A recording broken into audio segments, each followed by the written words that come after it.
Burton is in Miami for the big football game, and Steve Bunin is in. This is the time of year when you have to root for both the football and the basketball teams. I know, it's an exciting time for Syracuse sports fans. The basketball team, the football team, it's going nuts. Yeah, I'm crazy about it. And Syracuse basketball is back. You can play as many exhibition games as you want, but it's just not the same as the regular season. And like the fans, the Orangemen ready to start the real thing too. This afternoon, a good opportunity to get off on a winning note against a young and not too talented Lafayette squad. We head to the Carrier Dome, and you've heard of the Dome Ranger, but how about the Dome Knitter? Would the Orangemen please her, though? You'll see. Early in the first half, Jason Sapola from long range, the three. He really sparked the offense today. 14 points for Sapola. Then Lazar Sims off, awkward-looking jumper, right? No, the alley-oop to John Wallace. SU up 13-zip. Yikes. And how about that Dome Knitter? Yeah, she likes that. Okay. Now, more Wallace from David Patrick. The jam. 20 points for J-Dubs on 6 of 11 shooting. Former West Hill standout Craig Kowadla for 2. The nice drive. He had 14 back in the Carrier Dome. One question mark today, how would Otis Hill play? Well, pretty well. The second man off the bench for the Orange. Here the short turnaround, putting SU up 38-26 at the half. But it's not enough for the Dome Knitter. She wants more. Well, she wants it, and Otis will give it to her. The follow comes down and jams it home. 14 points for Big O. 6 boards, too. You want more dunks? Yep. Z to Wallace. Oof. Check back with the Dome Knitter. Still not enough. Okay, this has got to do it for you then. Ty Bergen on the break. The reverse jam. Well, yeah, she finally likes it. SU wins big, 87-63, and after the game, plenty of good things to talk about, especially the play of Sapola. Jason's a very good offensive player, and you know he just he's thinking so much about the defensive end that that is going to detract a little bit. But as poorly as he played in the first 2 games, he still scored 8 or 9 points in 17 minutes or 18 minutes, and he is a good offensive player. It'll come. My defense will come, and my offense will be there. So I just got to practice mostly on my defense, which I've been working on every day in practice. We're just going out on pressure on defense, and we had a lot of movement on offense. We got a lot of different guys shooting the ball on offense, not just myself going out and trying to have a big offensive night, trying to get everybody else involved on the team.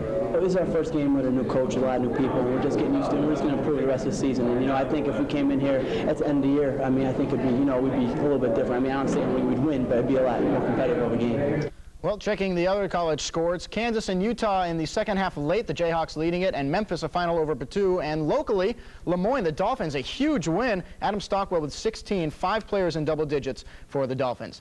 Okay, to college football, and the Orangemen ready to kick off against Miami tonight at 7:30. Now, the bowl picture is starting to finally shape up. Whether or not I can explain it is another story, but here we go. If SU beats Miami, Syracuse is probably going to the Gator Bowl to face Clemson. Now, there's an outside chance that the Orange could still go to a top-tier bowl, the Orange or the Sugar, but it looks like the Alliance will go with Virginia Tech after all. So an Orange win probably puts them in the Gator against 8-3 Clemson. If Syracuse loses tonight, they're locked into the CarQuest Bowl. Who they would play, though, is still up in the air. It's either the 4th place team from the SAC, the ACC, I should say, that's North Carolina, or the 5th place team from the SEC. See how I'm confused? Either Alabama, Auburn, or Arkansas. But first, of course, SU has to play the game tonight, and it'll be no cakewalk for Miami. Just ask Coach Butch Davis.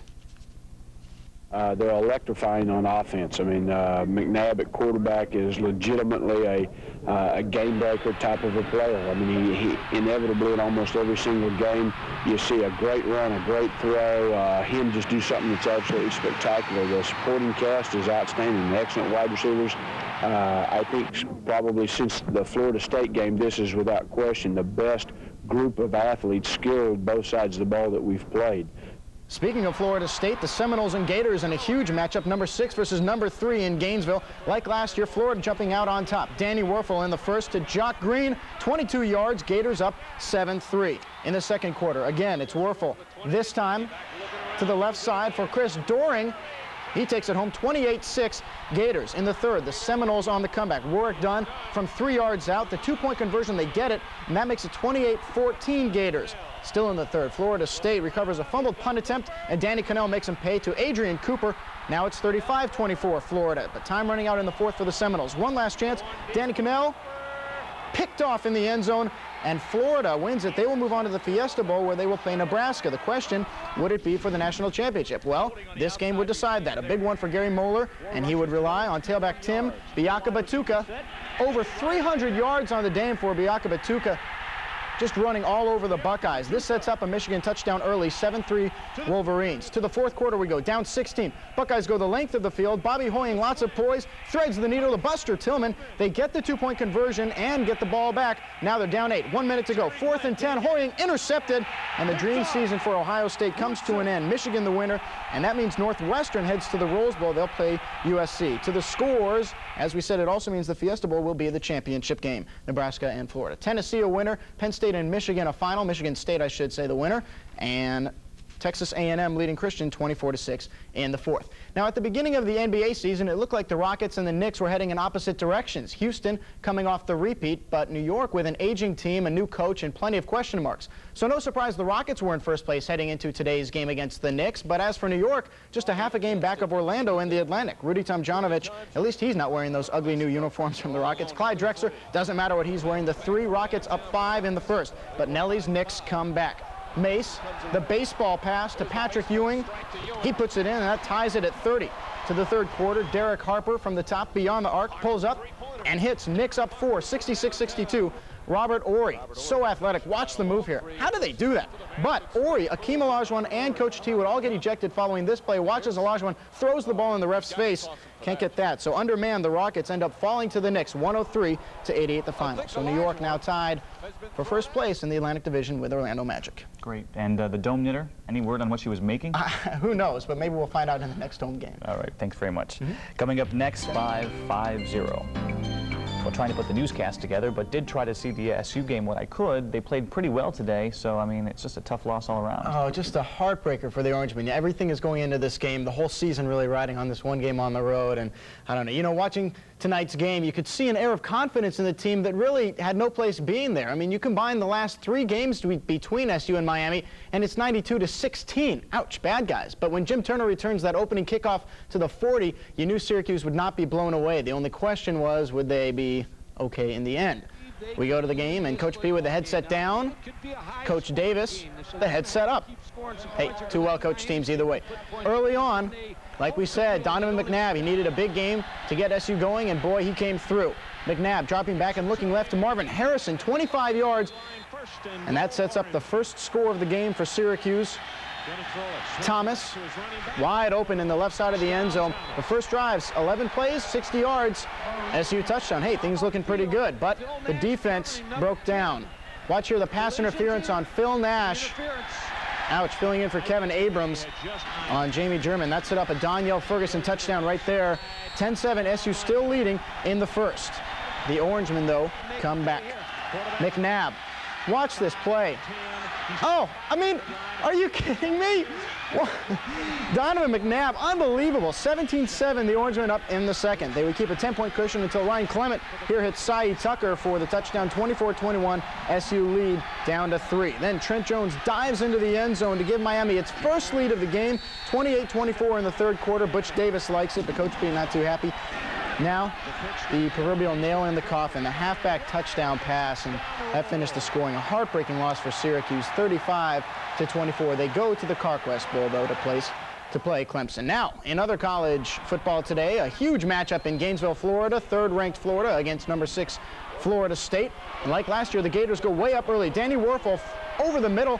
Great catch by Ike Hilliard. 74 yards for the touchdown. 35-14 Florida at this point, but also like last year, Florida State mounts a comeback. Danny Cannell looking, and finds Adrian Cooper in the back of the end zone. That cuts it to 35-24, but that's as close as it would get. Florida advancing to the Fiesta Bowl. They will play Nebraska. Now to Ann Arbor, Tim Biakabatuka. What a huge game for him. Over 300 yards, including the touchdown right there. Michigan primed to pull off the upset over Ohio State. After a furious Buckeye comeback, down 8. They've got a 4th and 10, 1 minute to go. Bobby Hoying going for Terry Glenn is intercepted, and the dream season for Ohio State is over. Northwestern heading to the Pasadena, 31-23 the final. Michigan to the scores, Tennessee and Penn State winners, and Texas A&M, the Aggies, big time over TCU. Well, as exciting as today was for football fans, Syracuse basketball fans had plenty to cheer about, too. The Orangemen finally opening their regular season this afternoon in the Dome. Not the toughest opponent in the world in Lafayette, but hey, who cares? It's hoops, and it's back, and it's the Carrier Dome. Now, you've heard of the Dome Ranger, but the Dome Knitter, yep, well, but watch. as she gets into the action. Jason Sapola for 3, a big game for Sapola, sparking the offense with 14 points. Then Lazarus Sems, nice looking jump. That's not a jumper. Alley-oop to John Wallace, putting it down. SU up 13-0. Ouch. Hey, how about the dome knitter? She likes what she sees. Now more Wallace, this time from David Patrick, the in-your-face jam. 20 points for Wallace on 6 of 11 shooting.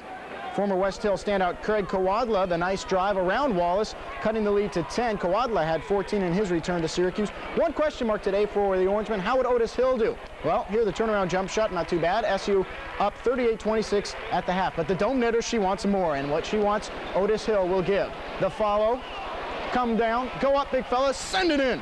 14 points for Hill, 6 boards too. More jams, yep. Z to Wallace, to the stuff.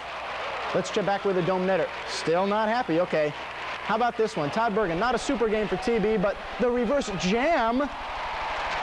Yeah, that makes her happy. SU wins big, 87-63. If Syracuse is going to be successful this year, they need solid play inside, and tonight they got it.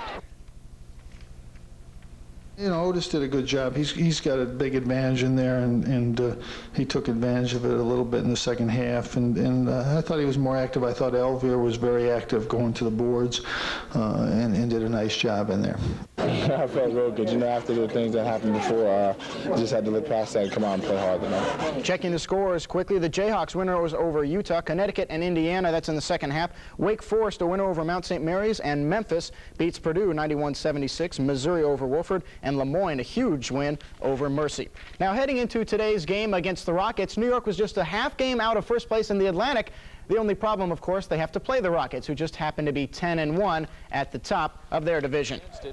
Rudy Tomjanovich not wearing the ugly new Rocket uniforms, but no matter what Clyde Drexler is wearing, he's going to be good. The 3 there, and Rockets up 5 in the first half, but Nelly's Knicks come back. Mace, the steal, the baseball pass to Patrick Ewing. He puts it down, 27 points for Ewing, tie game at 30. We go to the third quarter. Knicks taking the lead when Derek Harper hits from the top of the arc, up 4, 66-62. Robert Ory, watch the move. Oh, God, I wish I could do that. But Ory, Akeem Olajuwon, and Coach T would all get ejected following this. Watch that. Akeem, you can't put the ball in the referee's face and expect to stay in the game. So undermanned, the Rockets fall to the Knicks, 103-88. New York now tied for first place in the Atlantic. We check the NBA scores. Golden State and Orlando winners, as well as the Heat. Alonzo Mourning with 30 points there. Atlanta a winner.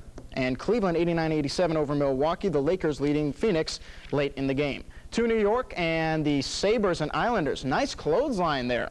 Ron Francis. That's the way to play the game. Penguins, so many offensive weapons, I should say. Tomas Svanstrom, the slap shot, a little knock never hurts off the back of Dominik Hasek. Pittsburgh takes the lead. Now the 2-on-1. Peter Nedved. He shoots. He scores.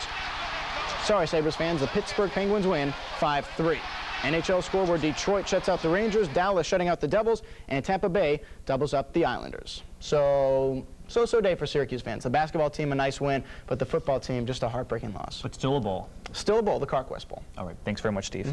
Coming up, you won't find a screw. And John Burton still resting up after a tough trip to Miami. Steve Bunin's in.